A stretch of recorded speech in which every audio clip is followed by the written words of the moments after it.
देखाउन है देखाउन न त झरेको अवस्था छ गाईहरू कहाँ गयो? Hello welcome to my blog.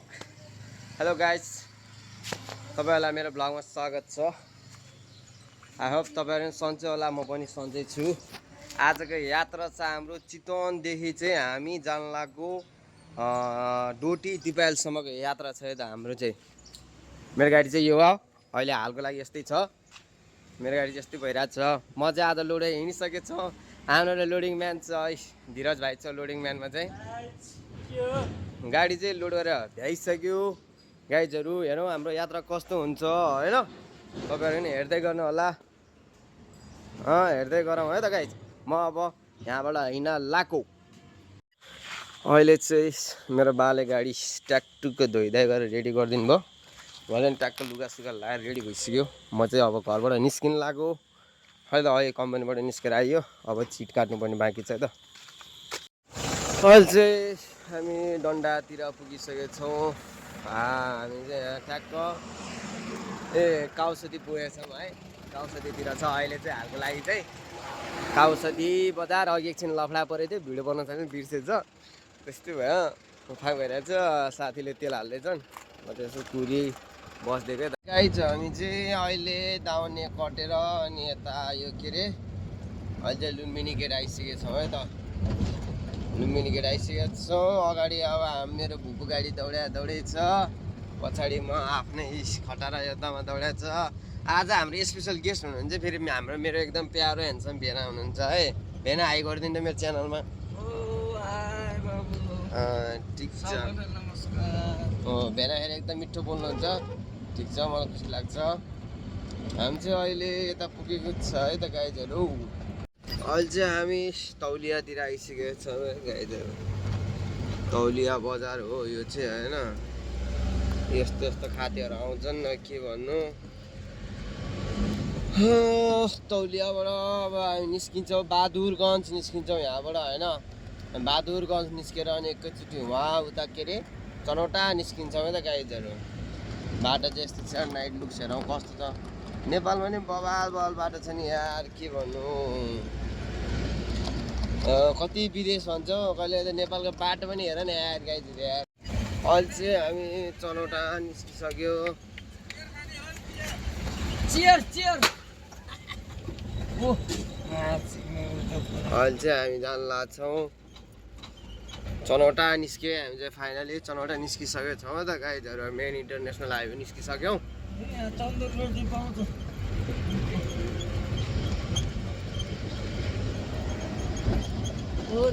Guys अहिले चाहिँ हामी बनगास बासमा चिया खान आइपुगेछौँ। भेनालाई तरुनी चाहिएको अवस्था छ। हामी चिया खाने जक्सन चाहिँ यो होटलमा चाहिँ हामी चिया खान्छौँ। हामी चाहिँ अब चिया खाने जक्सन रोक्यौँ, गाडी साइड लाग्यौँ होइन, बस्यौँ। अब एकछिन के भन्छ अहिले चाहिँ हामी अब यो बाँकी बर्दिया भन्ने ठक्क बर्दिया पुग्न लागिसकेको छौँ है त। बर्दिया पुग्न आँटेको छ। यो पश्चिमको हाइवे हो, यो सुदूरपश्चिमको हाइवे हो। अब के हाइवे भन्छ यसलाई यार, हाइवेको नामै बिर्स्यो। यस्तो छ है त, आजको मौसम एकदम राम्रो छ होइन।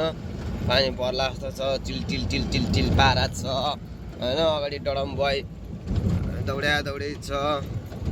फेरि एउटा बाजे हिँडिरहेको रहेछ त्यहाँ होइन। बाजे अलि छिटो बाटो क्रसन पऱ्यो नि बाजे। डडम्बय फेरि फेरि बोकेर हिँड्यो होइन। ठिक छ, आज मौसम एकदम राम्रै चलिरहेछ गाइडहरू होइन। हाम्रो यात्रा चाहिँ राम्रै भइरहेछ त ल गाइडहरू। यो चाहिँ जङ्गलभित्र छिरेको है। हामी चाहिँ यो चाहिँ म्याक्सिमम् कस्तो हुन्छ 40को स्पिडभन्दा माथि जान दिँदैन।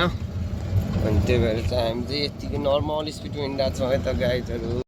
बर्दियाको चेकपोस्ट हो यहाँ चाहिँ। यस्तै इन्ट्री चेकपोस्ट लिनुपर्छ अनि चेकआउट टाइम कार्ड लिनुपर्छ। टाइम कार्ड लिएर चाहिँ हिँड्नुपर्छ है गाइजहरू।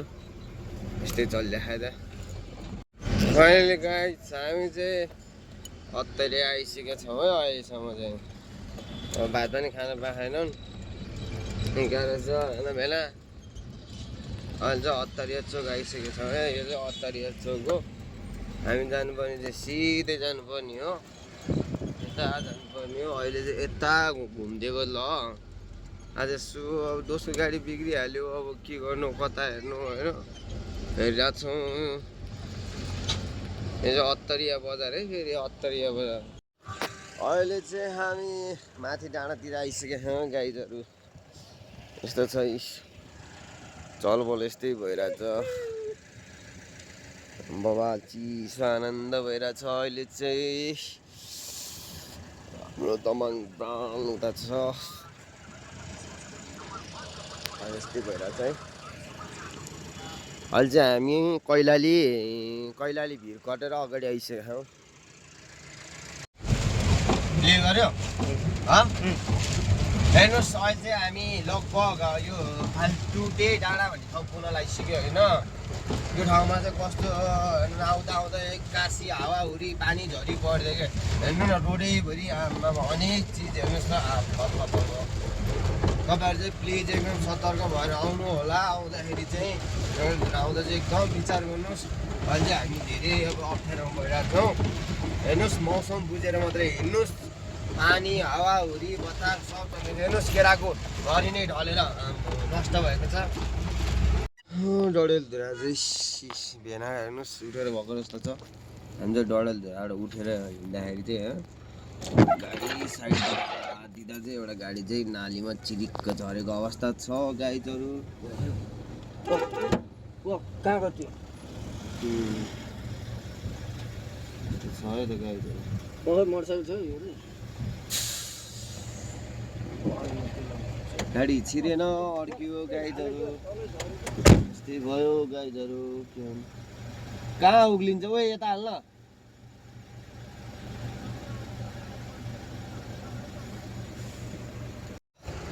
फाइनली हामी चाहिँ स्याउले डडेलधुरा चाहिँ आइसक्यो डडेलधुराको यो लास्ट चेक पोस्ट हो यो अन्तिम चेक पोस्ट यहाँबाट चाहिँ अब हामी डडेलधुरातिर लाग्छौँ मेन बजारतिर अहिले चाहिँ डडेलधुरा है त यो यस्तै चलिरहेको छ के भन्नु जिन्दगी गाह्रो छ होइन यस्तै छ अहिले चाहिँ हामी फाइनली डडेलधुरा चाहिँ आइसक्यौँ हौ अब बैतडी चाहिँ अहिले भोलिसम्म पुगिने आश हो यो डडेलधुरा बाग बजारमा हजुरलाई स्वागत छ भने अझै 83 किलोमिटर छ है अनि डडेलधुरा चाहिँ आइसक्यो है हामी चाहिँ यो चाहिँ डडेलधुरा बजार गाइजहरू पाहाडमा बसेको ठाउँ हो यस्तो बवाल छ कि पानी परिसकेपछिको मौसमै बेग्लै हुन्छ कि गाई त्यही भएर तपाईँहरू पाहाड घुम्ने गर्नुहोस् सकेसम्म पाहाडको यात्रा गर्नुहोस् घरमा बसेर चाहिँ हुँदैन होइन बेला त्यही म चाहिँ पाहाड घुम्ने भन्नुहोस् है हेर्नुहोस् कि पानी परिसकेपछिको मौसम चाहिँ बहुत दामी हुन्छ त अहिले चाहिँ हामी यो बैतडीको टपमा छौँ है यस्तो चाहिँ सिन चाहिँ फेरि बवाल देखिन्छ है फेरि यो माथिबाट देखिने भ्यूहरू चाहिँ यस्तो छ पानी परिसकेपछिको मौसम चाहिँ एकदम बवाल छ अहिले चाहिँ हामी बैतडीमा छौँ लगभग साउन झारेर भ्याउन आँटिसकेको छ है यस्तै छ है त हेर्दै जाउँ बिहान फेरि आज मेगाश्रीको चार्जमा हुनुहुन्छ अहिले चाहिँ हामी बैतडीबाट माल झारेर अर्को अवस्था छ गाइजहरू यस्तै छ मस्त फेरि हेर्नु है फेरि बाबाले छ नि त फेरि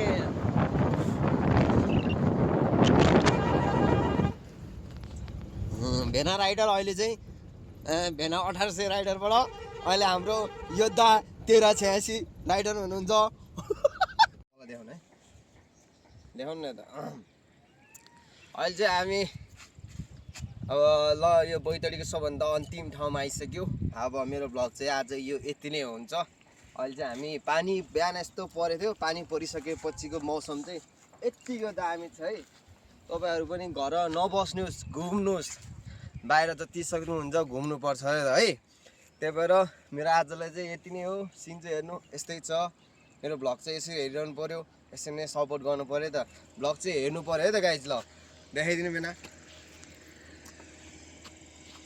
बा